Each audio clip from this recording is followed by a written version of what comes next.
ये आकाशवाणी है। प्रस्तुत है कार्यक्रम सुर्खियों में।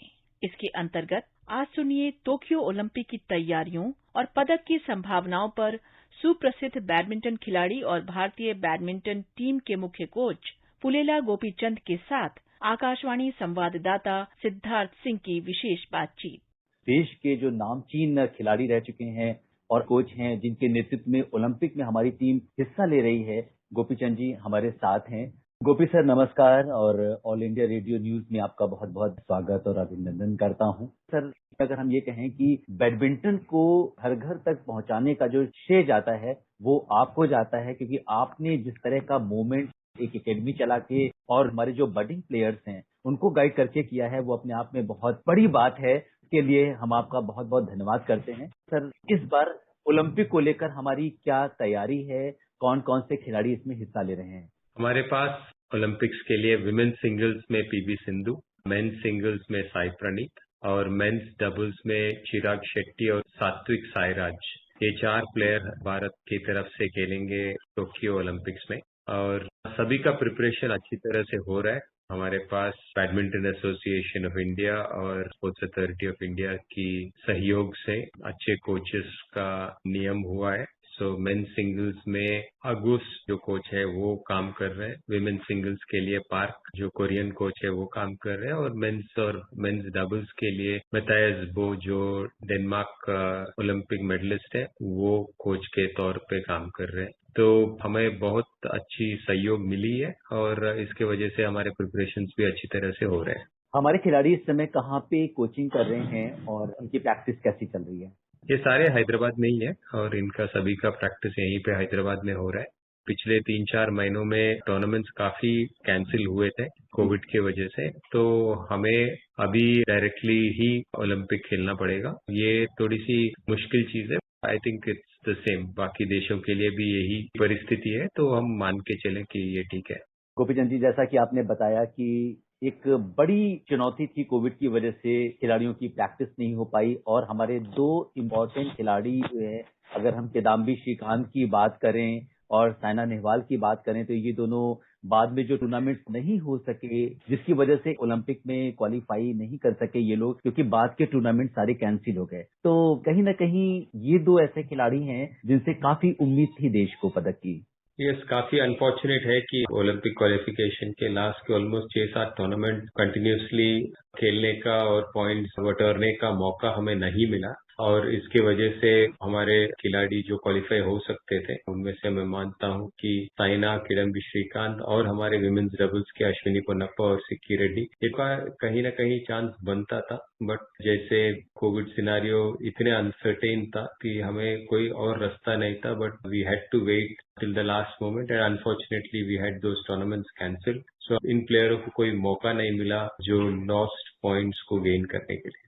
आप इंडियन टीम के एक ऐसे कोच हैं जिसके एक खिलाड़ी को 2012 में कांस्य पदक मिला, 2016 में रजत पदक मिला और अब तक की निगाहें गोल्ड पर हैं। क्या कहेंगे इस पर? आई थिंक अच्छा रहा। पिछले 3 ओलंपिक्स में अगर 2008 में देखा गया तो पहली बार कोई अपने देश से क्वार्टर फाइनल खेला। फिर उसी तरह से 2012 में एक ब्रॉन्ज और एक क्वार्टर फाइनल्स खेले और 2016 में एक क्वार्टर फाइनल्स और एक सिल्वर मेडल मिला। उम्मीद है कि इस बार एक से ज्यादा मेडल आए और बेहतर रंग आए। तो उम्मीद है कि इस बार खिलाड़ियों का प्रदर्शन पिछली बार से अच्छा रहेगा। अगर हम देखें तो टोक्यो ओलंपिक में आप किन किन खिलाड़ियों को एक बड़ी चुनौती मानते हैं कि इनसे जो है हमारे जो भारतीय खिलाड़ी हैं उनसे उनको बेहतर खेलना होगा? पिछले 1-1.5 साल से थोड़े कंट्रीज बिल्कुल भी खेले नहीं है, जैसे चाइना वगैरह। सो ऐसे प्लेयर कौन से लेवल पे आते हैं इसका कोई अंदाजा नहीं है हमें। सो आई थिंक थ्रेट ये रहेगा of the unknown which is definitely there. इनके अलावा जो भी अगर विमेन सिंगल्स देखा गया तो जो ट्रेडिशनल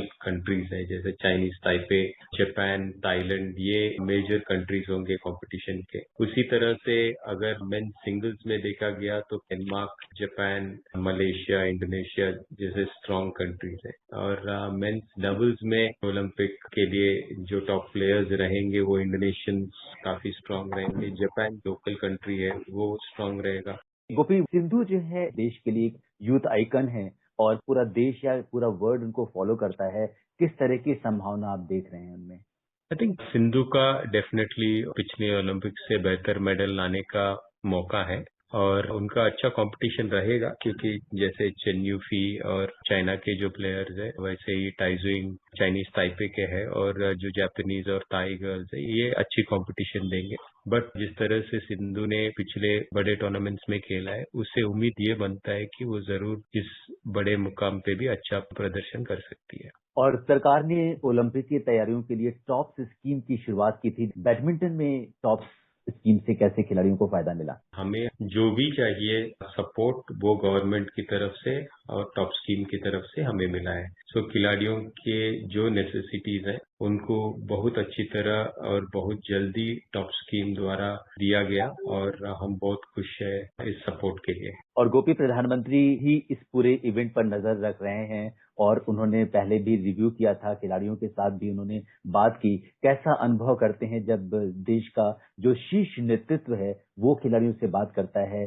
बहुत बढ़िया मोटिवेशन मानता हूँ क्योंकि 2015 में 2016 में करीब 8 मन की बात कंटिन्यूअसली प्रधानमंत्री ने खेल के बारे में बात किया था। तो कभी इसके पहले ऐसा नहीं हुआ कि हमारे देश के जो वरिष्ठ नेता है वो खेल के प्रति इतना इंटरेस्ट दिया। सो उसी वजह से खिलाड़ियों को भी प्रोत्साहन हुआ है और खेल के जो एडमिनिस्ट्रेटर है वो भी अपना जॉब सीरियसली लिए है। तो इसके वजह से आज के तारीख में अगर आप खेलो इंडिया मानो, फिट इंडिया मानो या योगा डे मानो, तो सारे जो ऐसे प्रोग्राम्स है और ऐसे जो इवेंट्स है इनके लिए जो स्फूर्ति मिलती है वो ऊपर से मान के है कि इनके तरफ से सपोर्ट है। तो मैं बहुत आभारी हूँ हमारे प्रधानमंत्री का कि उन्होंने खेल के प्रति इतना इम्पोर्टेंस दिया। स्पेशली कोविड के टाइम पे भी बहुत खुश हूँ कि हमारे प्रधानमंत्री के स्तर पे ये सपोर्ट मिली और ये खेलों की बढ़ोतरी के लिए और खिलाड़ियों की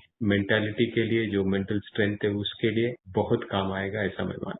गोपी, मेरा अगला सवाल आपसे ये है कि भारतीय बैडमिंटन खिलाड़ियों का जो दल है वो टोक्यो के लिए कब रवाना हो रहा है और वहां पे क्या शेड्यूल है उनका? अभी तक हमें क्लैरिटी नहीं है हमारे एग्जैक्ट डेट्स का। 16th और 17th विल बी लीविंग, इतना तो खैर है। और वहां पे जिस तरह से आज के तारीख में 3 दिन का क्वारंटीन बताया जा रहा है उसको निकालने के लिए या उसको मॉडिफाई करने के लिए इंडियन ओलंपिक एसोसिएशन कोशिश कर रहा है। तो उम्मीद है कि हमारा जो स्टे जो विलेज में रहेगा और जो इम्पोर्टेंट है वहां पे हमें ट्रेनिंग के लिए मौका मिलेगा ग्राउंड में, क्योंकि 5-6 दिन ओलंपिक्स के पहले हमें रूम में बंद करके रखने से हमारा परफॉर्मेंस में काफी प्रॉब्लम आएगी। Thanks to the Indian Olympic Association that we are able to kind of at least represent our case to the higher authorities in Japan and the International Olympic Committee. आप देश के जो budding badminton players हैं उनसे क्या कुछ कहना चाहेंगे हमारे इस कार्यक्रम के माध्यम से? बहुत ही जरूरी है कि आप पहले खेल में रुचि रखें और खेल के इम्प्रूवमेंट के लिए उसके लिए अगर आपको कोई पार्टी छोड़ना पड़े, कोई खाना छोड़ना पड़े तो भी आप वो सैक्रिफाइसेस करने के लिए तैयार रहना चाहिए। और ये एक लाइफस्टाइल जैसा बनाना चाहिए कि हर दिन हम टाइम पे उठेंगे, हम प्रैक्टिस मेहनत से करेंगे, हम खाना ठीक से खाएंगे और रेस्ट ठीक से लेंगे। तो ये सारे चीज हमें बहुत ही इम्पोर्टेंट है अच्छे खिलाड़ी बनने के लिए। गोपी, पूरी बैडमिंटन टीम को ऑल इंडिया रेडियो न्यूज की पूरी टीम की ओर से शुभकामनाएं। और पूरा देश इस चीज के लिए प्रे कर रहा है कि हमारे सभी खिलाड़ी मेडल्स लेके आए। चलते चलते जो ऑल इंडिया रेडियो के तमाम लिसनर्स हैं पूरे देश से, आप उन्हें क्या मैसेज देंगे? इस मुश्किल समय में सभी लोग सेफ रहे और प्रे करें कि हमें ओलंपिक में अच्छी परफॉर्मेंसेस मिले।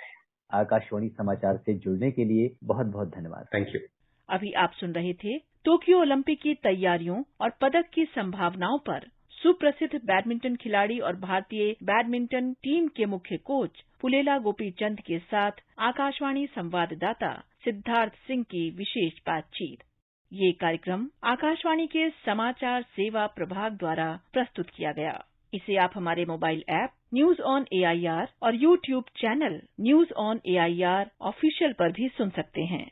इस कार्यक्रम के संबंध में अपनी प्रतिक्रिया आप हमें ईमेल कर सकते हैं। पता है airnsdtalks@gmail.com। ये कार्यक्रम फिर से सुनने के लिए लॉग ऑन करें हमारी वेबसाइट newsonair.nic.in।